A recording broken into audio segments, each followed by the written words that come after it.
তো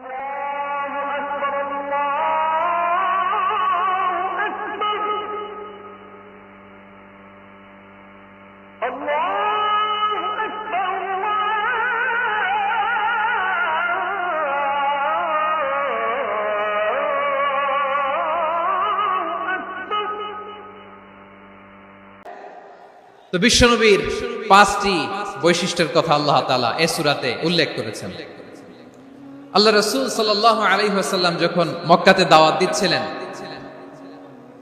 মক্কার কুরাইশরা নানাভাবে বিষ্ণু ঈসা ইসলামকে কষ্ট দিচ্ছিল, নানাভাবে ট্যাগিং করছিল, মিথ্যা অপবাদ দিচ্ছিল। কখনো কখনো তারা বিশ্বনবীকে বলছিল মিথ্যাবাদী, কাযযাব। কখনো বলছিল যে তুমি হচ্ছে জাদুকর, সাহির। কখনো বলেছে শায়ের, মুহাম্মদ তুমি কবি। কখনো বলেছে কাহেন, মুহাম্মদ তুমি গণক। এবং কখনো বলেছে মুহাম্মদ তুমি হচ্ছে মাজনুন, মানে পাগল। আওয়াজ করে সবাই পড়ুন নাউযু বিল্লাহি মিন যালিক। তাহলে বিশ্বনবীকে মৌলিকভাবে এই পাঁচটি অপবাদ দিয়েছে।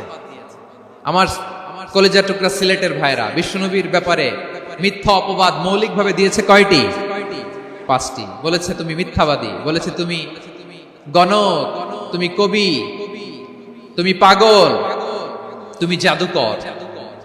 বিশ্বনবীকে যে এই পাঁচটি অপবাদ দেয়া হলো, আল্লাহ তাআলা এটা সহ্য করেননি। এই পাঁচটি অপবাদের বিপরীতে আল্লাহ তাআলা বিশ্বনবীর পাঁচটি চমৎকার বৈশিষ্ট্য উল্লেখ করে সূরাতুল আহজাবের 2টি আয়াত নাজিল করেছেন। আওয়াজ করে পড়েন আল্লাহু আকবার।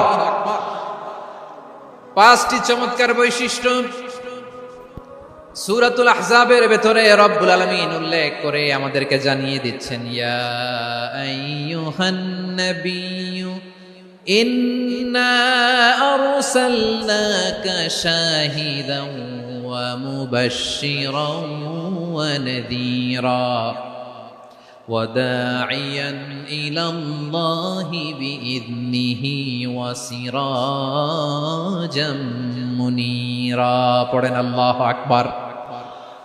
রব্বুল আলামিন ডেকে বলেন, ও নবী, নিশ্চয় আমি আপনাকে সাক্ষ্যদাতা রূপে প্রেরণ করেছি, সুসংবাদদাতা রূপে প্রেরণ করেছি, সতর্ককারী রূপে প্রেরণ করেছি, আল্লাহর দিকে আহ্বানকারী রূপে প্রেরণ করেছি, আর আলো দানকারী চেরাগ রূপে, প্রদীপ রূপে প্রেরণ করেছি। পড়েন সুবহানাল্লাহ। পাঁচটা বৈশিষ্ট্য। এক নম্বরে আল্লাহ তাআলা বলেন, হে নবী, নিশ্চয় আমি আপনাকে সাক্ষ্যদাতা হিসেবে প্রেরণ করেছি। সাক্ষ্যদাতা, বিষ্ণু ঈসা ইসলাম সাক্ষ্য দিবেন, এজন্য শাহিদ। শাহিদ মানে সাক্ষ্যদাতা। আওয়াজ করে বলুন, শাহিদ মানে কি? তিনি সাক্ষ্য দিবেন। মুবাশশির, 2 নম্বর বৈশিষ্ট্য হচ্ছে তিনি মুবাশশির। মুবাশশিরুম বিরাহমাতিল্লাহি ওয়া বিল জান্নাহ।